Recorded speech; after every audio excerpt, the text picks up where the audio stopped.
अपर्णा यादव अखिलेश यादव के जले में नमक छिड़क रही हैं। जितना दर्द अखिलेश यादव को चुनाव हारने का नहीं हुआ, उससे ज्यादा अपर्णा यादव की वजह से परेशान है। सपा से अलग होने के बाद अपर्णा यादव ने खुद को जंगल की शेरनी बताया था, लेकिन ये शेरनी कितना कमाल कर पाएगी, इस पर शक था। अखिलेश यादव ने अपर्णा की काबिलियत को कम समझा, इसीलिए अपर्णा अब अखिलेश यादव को दिखा रही हैं कि उन्हें सपा में मौका नहीं देकर कितनी बड़ी गलती कर दी गई।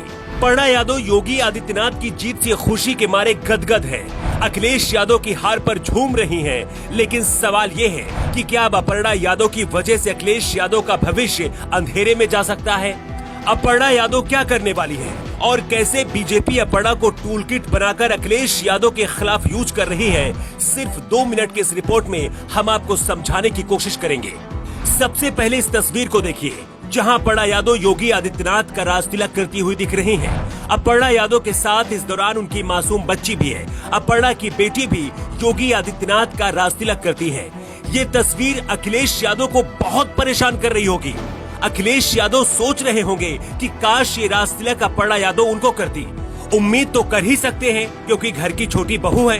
अपर्णा यादव जब सपा छोड़कर बीजेपी में शामिल हुई तो अखिलेश यादव ने ये साबित करने की कोशिश की थी कि उनके जाने से सपा पर कोई फर्क नहीं पड़ेगा। बीजेपी ने अपर्णा को टिकट तो नहीं दिया, लेकिन जिम्मेदारी उससे भी बड़ी दे दी। अपर्णा यादव ने अखिलेश यादव पर कटाक्ष करते हुए कहा है कि विपक्ष को इस बात की चिंता करना चाहिए कि आखिर चूक कहाँ हुई। ईवीएम के साथ धांधली की बातें नहीं करनी चाहिए। मैं बीजेपी में हूँ और उसके जीतने का कारण मुझे पता है। बीजेपी के कुछ बड़े नेता ये दावा करते हैं कि अपर्णा ने खुद टिकट लेने से मना कर दिया था, क्योंकि अपर्णा का मकसद विधायक बनने से ज्यादा अखिलेश यादव को चुनाव हराना था। इसीलिए एक सीट से चुनाव लड़ने की बजाय अपर्णा ने लखनऊ और आसपास की सभी सीटों पर प्रचार करना सही समझा। कभी खुद को शेरनी बताया तो कभी कहा मैं सपा के गुंडों से डरती नहीं। अखिलेश और डिम्पल यादव ने हमेशा अपर्णा को हल्के में लिया, लेकिन अंदर ही अंदर अपर्णा ने सपा को खोखला करने का काम किया। ऐसा भी दावा किया जा रहा है कि यादव वोट बैंक में अपर्णा यादव ने सेंध लगाई है, जिसका फायदा खूब बीजेपी को हुआ है। यही वजह है कि बीजेपी यादव बेल्ट में भी प्रचंड बहुमत से जीती है। अखिलेश यादव को ये समझने में बहुत देरी हो चुकी थी। जब ये समझ आया तो डिम्पल यादव को अपर्णा के खिलाफ मैदान में उतारा।